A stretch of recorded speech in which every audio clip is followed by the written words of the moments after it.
We've had 5 whole seasons of 5v5, and at this point, we have gotten to experience the highs and lows, various metas of 5v5, so now we can evaluate whether or not it was a mistake to leave 6v6 in the first place. Should Blizzard revert it and go back to a 6v6 format? Is 5v5 actually the better way to play, or is there no way back? Let's break it all down and talk about it, but do me a solid and smash that like, subscribe. Season 6 is on its way, and we're going to be covering every bit of it on this channel, so don't miss out. Now we're going to split this into pros, then we're going to talk about the cons, and finally the verdict on whether or not we should revert, or if 5v5 is actually just better. And I know some people just think that 6v6 is purely better, but there are some legitimate pros of 5v5. Let's talk about what those pros are. Number one, the fights are less complex. And I'm going to consider this a really important one, because if you look at Overwatch 1 from a esports perspective, a spectating perspective, or even just a new player trying to learn and play the game just from nothing, right? It's really complex. It's really complicated. We look at some of Overwatch 1 fights, and there's just some crazy ult dumping with more characters, more abilities thrown around, more ultimates. It just gets chaotic. And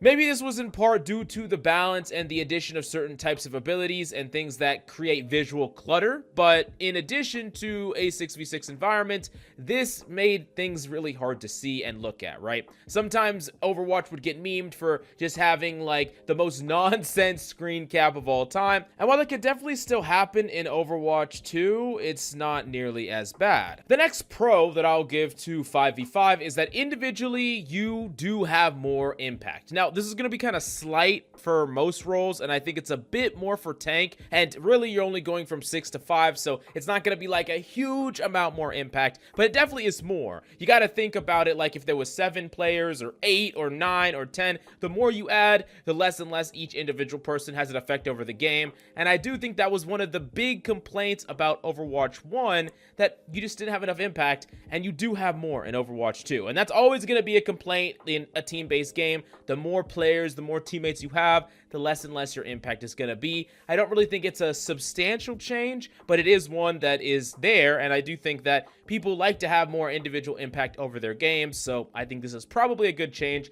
Now, there is a point of diminishing returns here, where like, yes, in a 1v1, if there was only one character on every team, you would have the most impact, right? But does decreasing the amount of people actually ruin the core fundamental gameplay? I think at a certain point, yes. Does going to 6 to 5 do that? You tell me.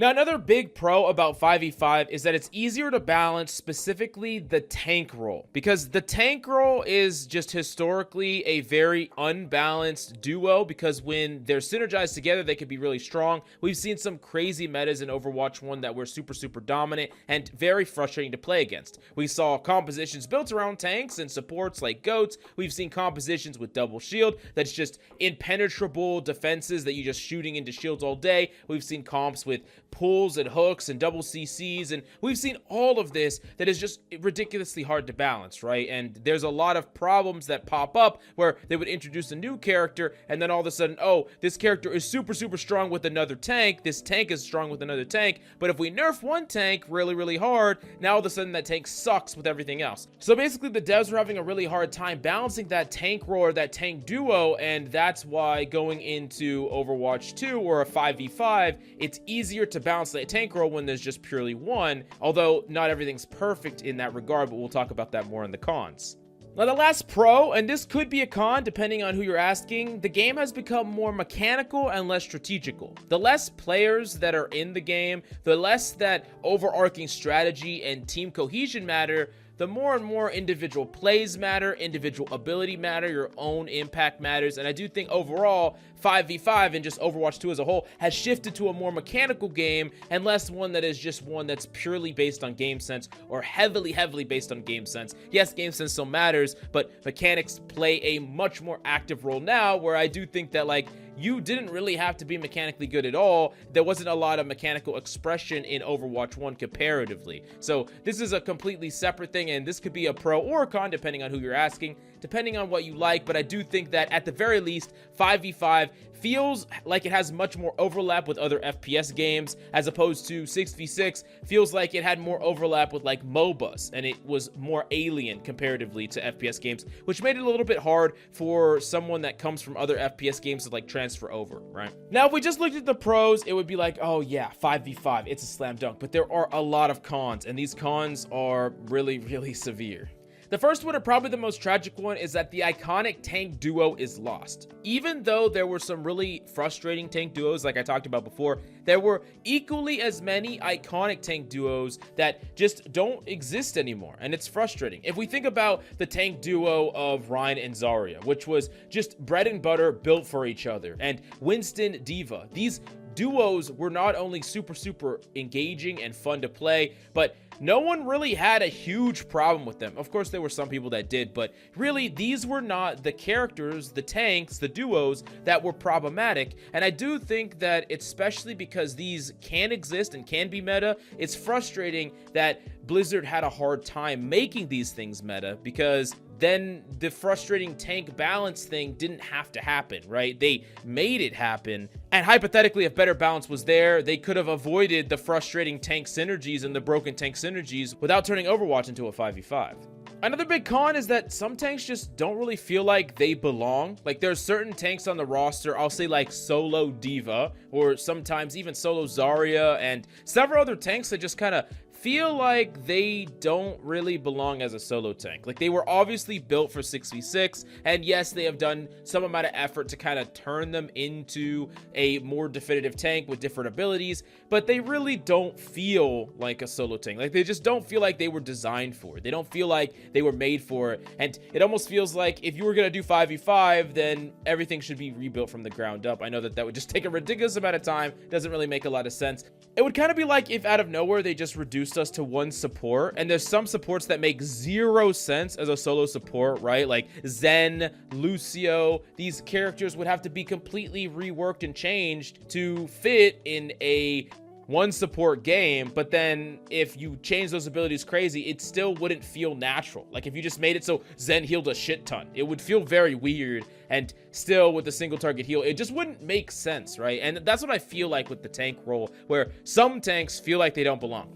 Now, before we talk about more cons, it is important to understand that there are some tanks that actually are better in a solo tanking environment. So like Wrecking Ball was always a tank that didn't have a natural partner, so it actually made more sense to play him with 3 DPS a lot of the time in Overwatch 1. And then going into Overwatch 2, he's better because he didn't have a natural duo. That doesn't mean he would never get one, though. It's just because he was very unique in his mobility and the way he engaged. He didn't have a natural tank duo that played with him very well. So it is a plus and minus, but I do think overall it is a con.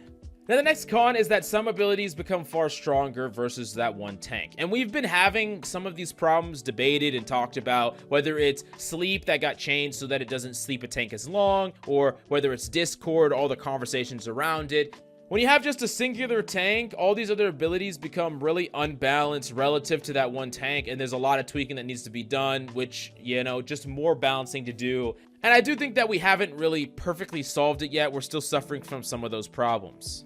Another big thing that a lot of people don't talk about is that there's less ability for a bodyguard tank or a peel tank. Basically, the off-tank role has kind of disappeared, where the main tank will sometimes off-tank and sometimes main tank, but really, supports and DPS are filling in the gap of the off-tank. That's really what they're doing a lot. There's a huge emphasis in controlling off angles. There's a huge emphasis in adding damage to the flanks and the off angles, which supports and DPS are both doing.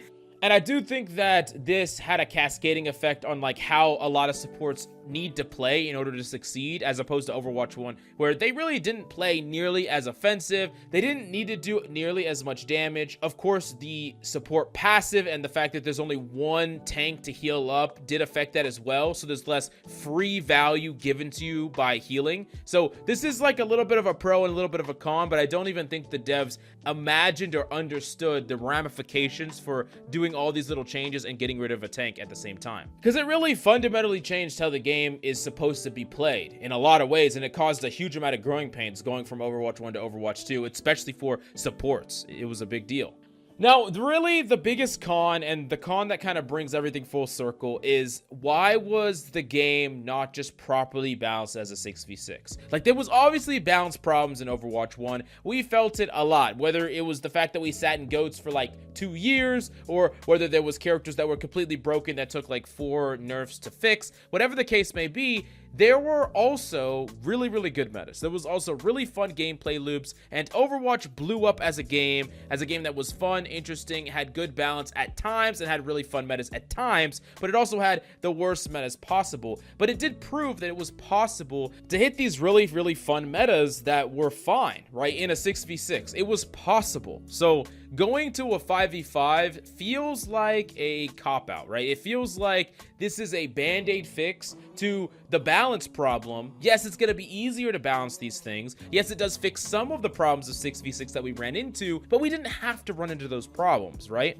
So you could look at it 2 ways. You could say, hey, it was a necessary evil. It's better than us being stuck in these like terrible double shield metas over and over again. Or you could say, hey, this was something that didn't need to happen. We just needed better balance that actually made it so metas that were really undesirable were avoided. And, you know, there was constant changes to the meta to make sure that we wouldn't sit in these stagnating metas that were unfun for too long. You could make either argument, and I wouldn't blame you either way, but it looks like at this point, it doesn't really make sense to go back. At this point, there's so many things that we have done, so many balance changes we have had, all these things that we have done to kind of enable or create a 5v5. If we went back, there would be a whole bunch of other problems on the way back, right? We like changed entire characters. We took Doom and turned him into a tank. We did all these things that if we just suddenly went back to a 6v6, we would have to rewrite a lot of these problems, and it would just cause way more issues. And at this point, I think we need more stability. We need slow adjustment and change. So it doesn't really look like we're going to be able to go back to a 6v6, even though I think in a better world,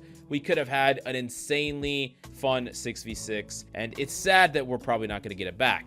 But you know, I've done enough talking. You tell me how you feel. Do you agree or disagree with my takes about 5v5 versus 6v6? Do you wish we could bring us back to a 6v6, or do you just prefer a 5v5, or did you never even play a 6v6? Definitely let me know everything that you're feeling in the comments down below, and do me a solid and smash that like, subscribe if you enjoy the content. Thank you so much for coming by. I hope you enjoyed the video, and I'll see you next time.